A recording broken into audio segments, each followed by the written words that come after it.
Bom dia, pessoal, tudo bem? Pessoal, nós tivemos algum tempo um pouco distantes em razão de algumas complicações, de algumas dificuldades e que eu tive em razão do meu trabalho no Tribunal de Justiça e de algumas dificuldades quanto a um local adequado para a gravação das aulas, tá? Mas vamos continuar nossa caminhada pelo processo civil 3, encerrando a parte de execução e iniciando os procedimentos especiais. Nós finalizamos com aquela atividade em que os senhores tiveram de resumir o livro de processo civil no tocante à questão das execuções de obrigação de fazer, de não fazer, da obrigação de entregar coisa certa.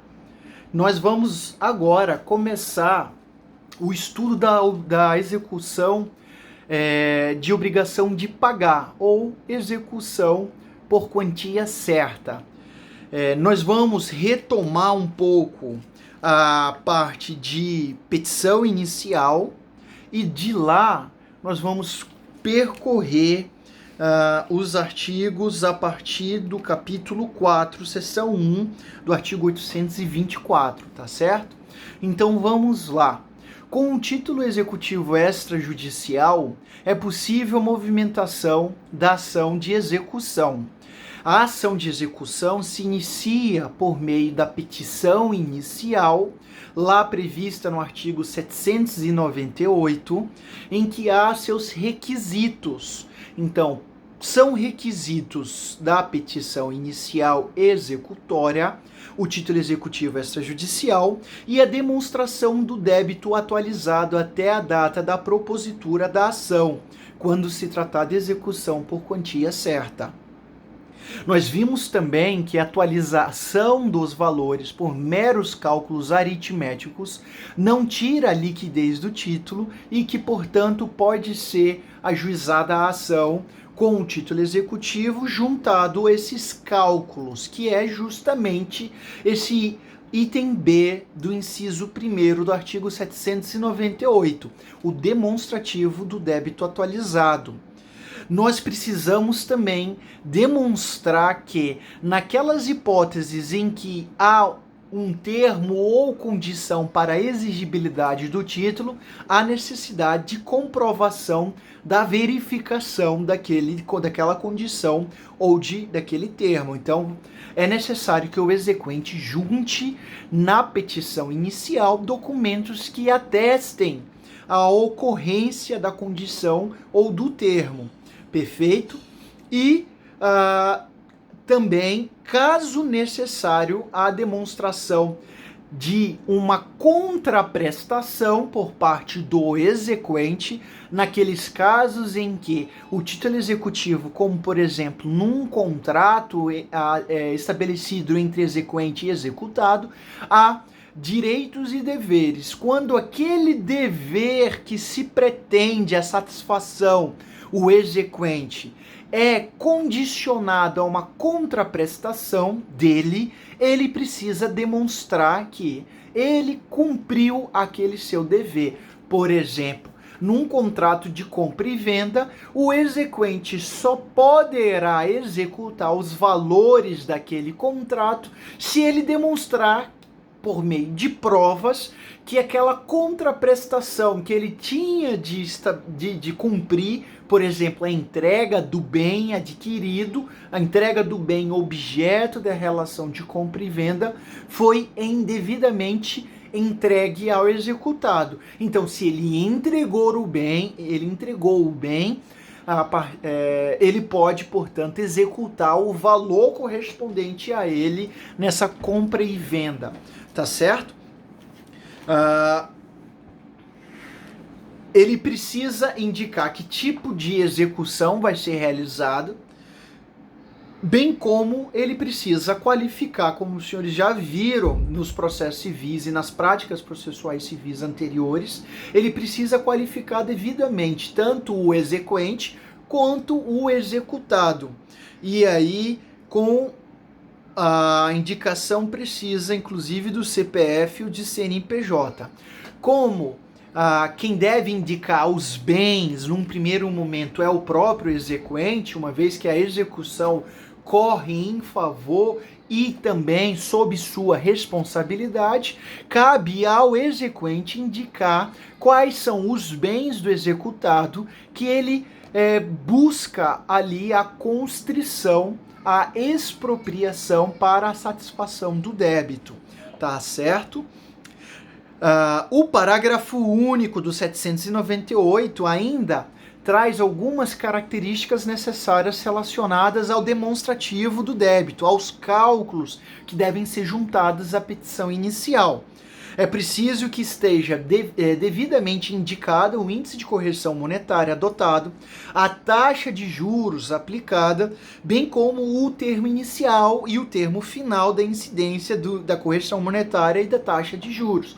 Ou seja, o dia a partir do qual se iniciou a contagem dos juros e da correção, bem como o dia final. Isso ou está presente, devidamente indicado no título executivo, ou é consequência do vencimento, tá certo? Precisa também ser verificada como que é a capitalização dos juros, a periodicidade.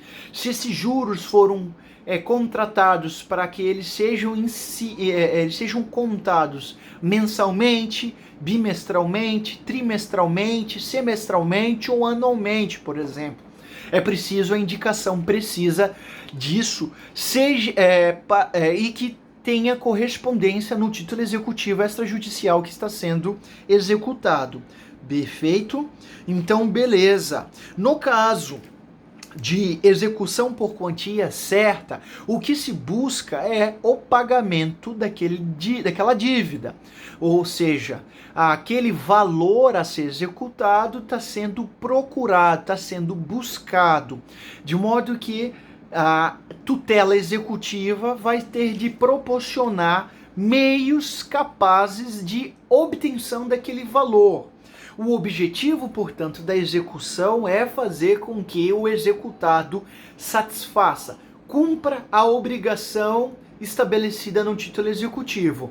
Nesse caso especificamente, no caso da execução por quantia certa, nós estamos buscando a satisfação de um valor, de um numerário, de uma quantia determinada em dinheiro, de modo que o juiz, conforme se observa lá no 824, o juiz tem de buscar a satisfação da quantia pela expropriação de bens. Ou seja, a execução por quantia certa se fundamenta no binômio penhora-expropriação.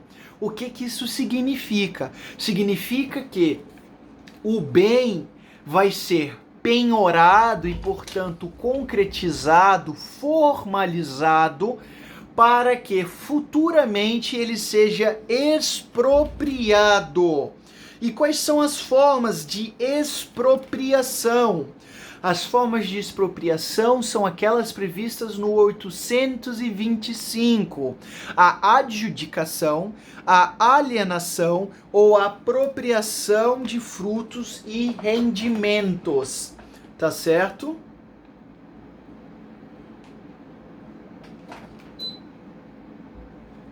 Então vamos lá, gente.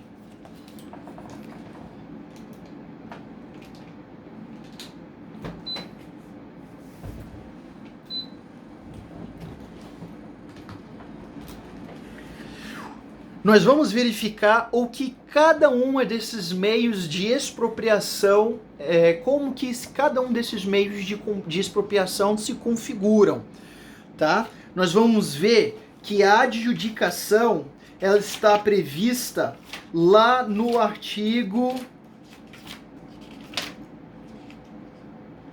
876. A alienação é prevista a partir do artigo 879 e a apropriação dos frutos e de rendimentos estão previstos a partir do artigo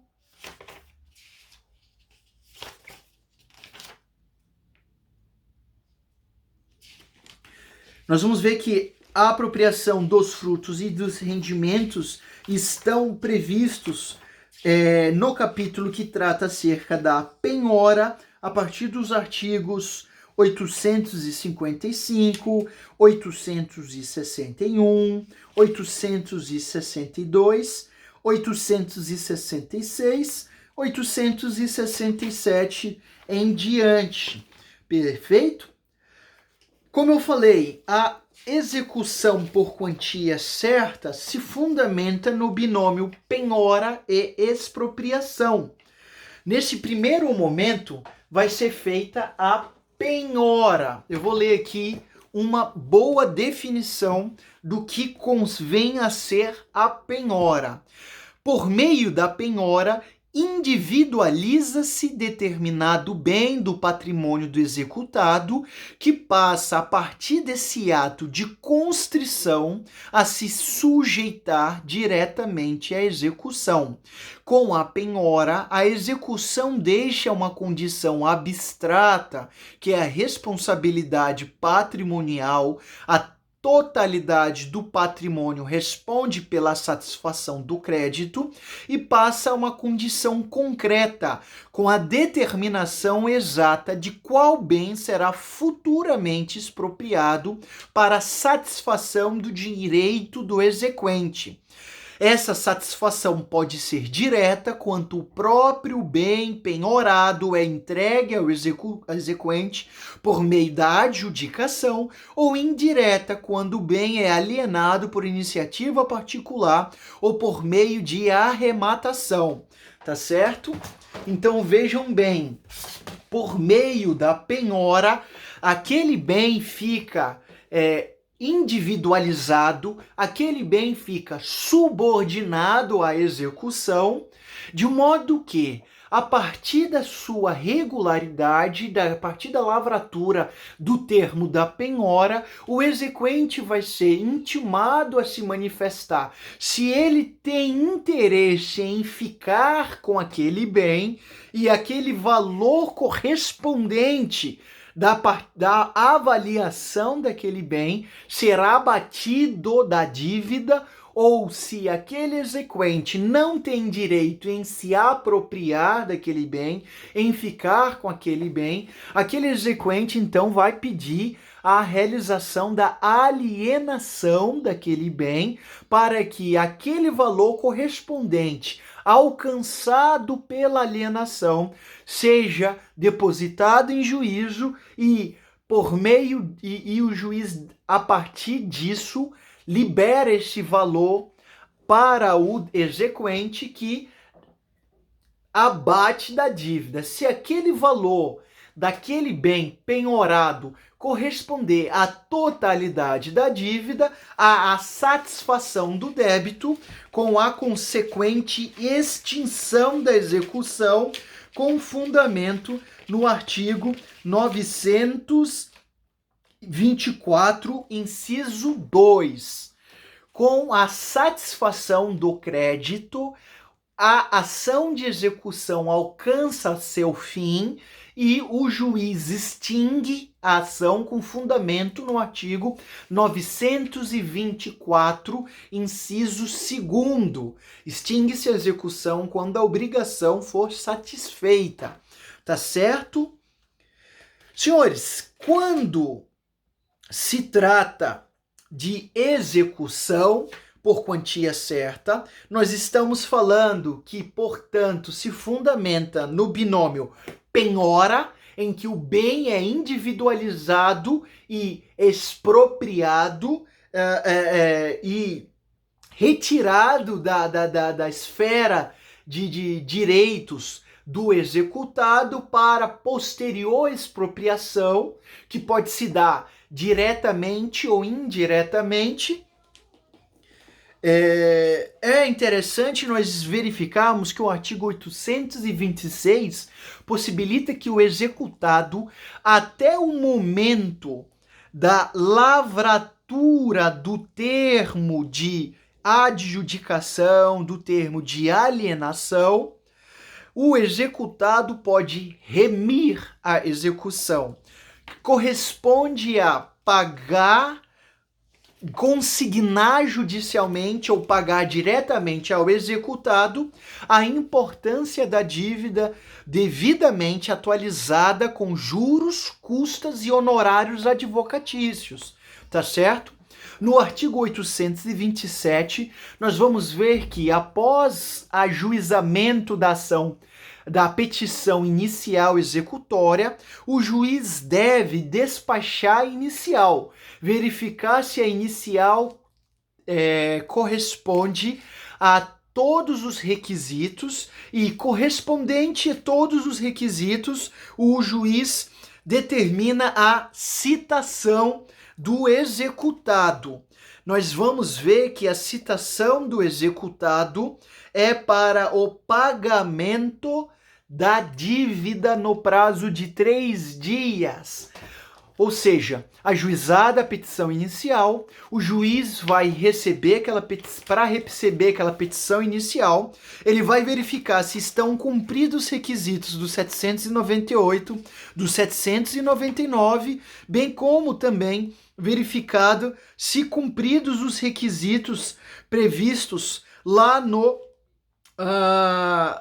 artigo 319, porque o artigo 319 prevê formalidades da petição inicial, tanto da ação de conhecimento quanto da ação de execução. Então, na petição inicial deve ter o juízo que é dirigida, o nome, o prenome, o estado civil, se é casado, se tem união estável, a profissão, o número do cadastro de pessoa física, CPF, ou do Cadastro Nacional de Pessoa Jurídica, CNPJ, o endereço eletrônico, que agora já traz uma nova noção de que atualmente os endereços mais importantes são os endereços que não são somente os endereços físicos, mas os endereços eletrônicos também, tá certo? E também os fatos e os fundamentos jurídicos do pedido, que no caso da execução é o título executivo que funda a execução, que traz consigo um daqueles documentos que nós já analisamos várias vezes no artigo 784, que pode ou não trazer inclusive a origem da relação judiciária, da relação jurídica, que fundamenta aquele negócio jurídico que da onde se extrai o título executivo extrajudicial, ou tão somente a indicação de que aquele título executivo extrajudicial, por exemplo, um título de crédito, que não há necessidade de estabelecer qual é a relação jurídica que origina, diferentemente do que acontece numa escritura pública, num documento particular, enfim. É necessário constar na petição inicial, bem como o valor da causa, qual é o valor correspondente àquela execução por quantia certa, fundada naquele título executivo extrajudicial. Perfeito?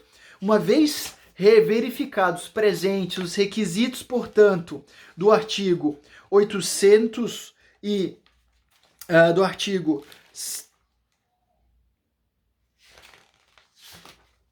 798, 799 e do artigo 319, o juiz deverá determinar a citação do executado nos termos do artigo 829. Desse jeito, pessoal, a execução por quantia certa serve para citar. Na execução por quantia certa, o juiz recebe a inicial e determina a citação do executado para o pagamento da dívida no prazo de 3 dias. No prazo de 3 dias contados da citação, o executado deverá pagar a dívida. Tá certo? Ao despachar inicial também, lá no artigo 827, o juiz deverá fixar de plano os honorários advocatícios nesse caso, no valor de 10% do valor do valor atualizado, do valor total do que se busca a satisfação pela execução. Veja bem, nesse caso, não se aplica ali o artigo 83,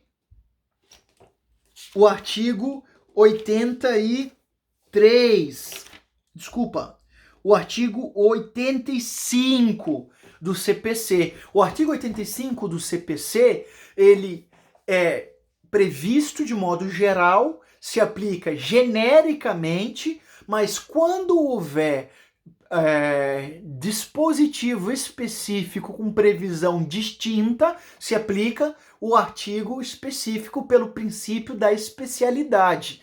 Como o artigo 827 tem previsão específica quanto aos honorários advocatícios, nós deixamos de aplicar o artigo 85 do CPC e passamos a aplicar o artigo 827. E o que o artigo 827 diz? Inicialmente, o juiz recebe a petição inicial, fixa, arbitra os honorários advocatícios em 10% do valor que está sendo cobrado, que é o valor da dívida, acrescida de atualização monetária, juros moratórios, conforme previsto no título executivo extrajudicial, acrescentado, portanto, de 10% em condenação por honorários advocatícios. Veja bem, aqui no parágrafo 1º do 827 diz o seguinte: no caso de integrar o pagamento no prazo de 3 dias, ou seja, se o executado pagar a dívida no prazo desses 3 dias, o valor dos honorários são diminuídos em metade. Ao invés de ser pago em 10%, é pago em 5%. Ou seja, caso o executado opte para o pagamento espontâneo, para a satisfação voluntária da dívida já no curso da ação de execução, ele vai ter um benefício, que é a redução dos honorários advocatícios em 5%. Ou seja, é um desconto. Aqui nós vemos uma medida de execução indireta, em que o legislador pretende incutir no executado uma pressão psicológica, no sentido de que vale a pena você pagar espontaneamente, é mais um benefício para quem paga espontaneamente, ter um desconto nesses 5% nos honorários advocatícios. Tá certo, pessoal? Beleza? Agora veja bem, o 827 já inicia ali a parte especial da citação, prevendo o tratamento aos honorários advocatícios. Veja bem, logo de início o juiz já fixa os honorários advocatícios em 10%, de pronto. Isso é ótimo para os senhores quando os senhores atuarem como advogados. Assim que os senhores, como advogados da parte exequente, ajuizarem a ação de execução, os senhores já terão, em termos de honorários advocatícios sucumbenciais, 10%. Só que esses honorários poderão ser reduzidos em metade caso o executado pague espontaneamente naquele prazo de 3 dias a partir da citação, ou poderão esses honorários serem elevados no caso de o executado oferecer embargos à execução e, portanto, ter uma ação de conhecimento incidental no curso dessa ação de execução, em que aqueles honorários poderão, de 10%, serem acrescidos até 20% em decorrência do aumento do trabalho, bem como no caso daquelas execuções complicadas, em que o executado tem um bem difícil, por exemplo, a penhora de um faturamento de uma empresa, em que foi necessário uma atuação mais laboriosa do advogado, uma atuação mais intensa do advogado, exigindo mais conhecimento, exigindo mais trabalho, é possível que o juiz aumente os honorários advocatícios até 20%. Tá bom, pessoal? Nós vamos ficar por aqui nesse primeiro bloco da nossa aula de 25 minutos para não cansar e ficar mais fácil as nossas gravações. Gente, muitíssimo obrigado, bons estudos, e qualquer dúvida, só mandar as suas perguntas pelo Instagram, @esdras.prof, ou pelo e-mail esdras.spinto@gmail.com. Tá bom? Gente, muitíssimo obrigado e até mais.